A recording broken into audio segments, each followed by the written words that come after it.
know, in 1980, there was a cry that went out, "My baby is gone. The dingo took my baby." And what we saw in this fair country of ours was the media at its finest, where they demonised a poor mother and her husband, persecuted her till she ended up in jail because she had the misfortune to have her child taken and she was a little bit different. And we saw the government fold its hands and do nothing. 37 years later, we hear the cry go out all around our country. "My baby is gone. The vaccination took my child." And we see the same thing today. We see a media that's gone into a frenzy to demonise and use all the bullying tactics that are offensive to common decency against honest Australian citizens who choose to take another pathway in how they are to raise their children in the medical field. We see the bullying today, it's on an organised scale and it's unprecedented. You know, bullying is just a separating from the pack someone with a bit of a difference and then making them an object of scorn.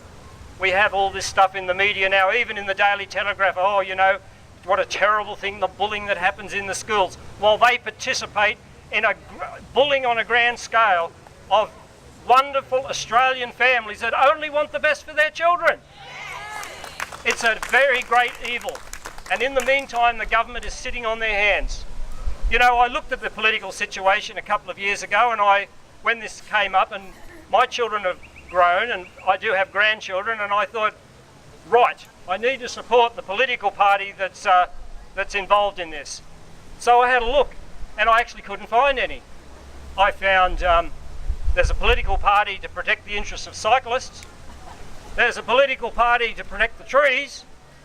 There's a political party to protect guns, the fishermen's rights, same-sex marriage, any number of things. Yet here we have possibly 10% of Australian families that choose not to vaccinate their children, or at least not to vaccinate to the full schedule, and they have no representation.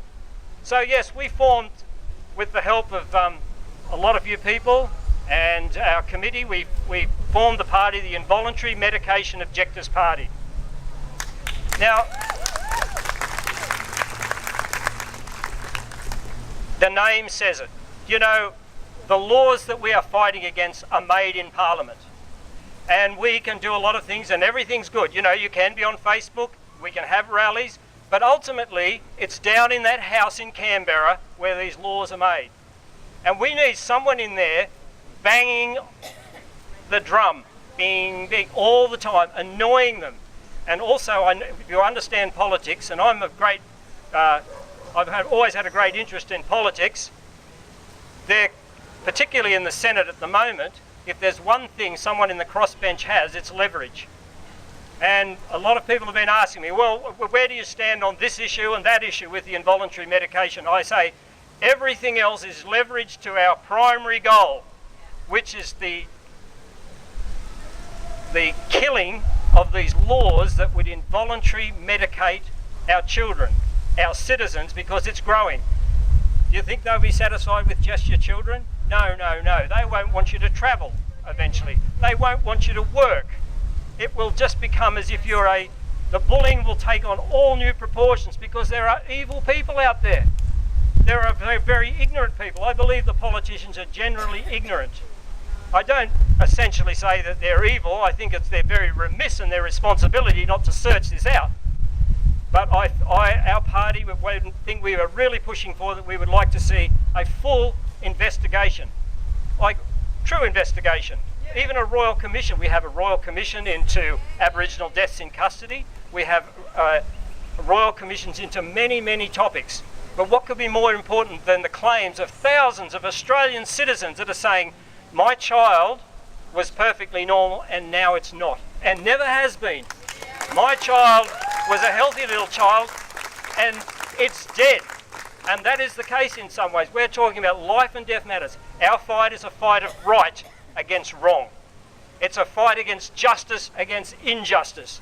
It's a fight against the truth, against grave error. And our fight is a noble fight. So I just ask you to think about us at the next election.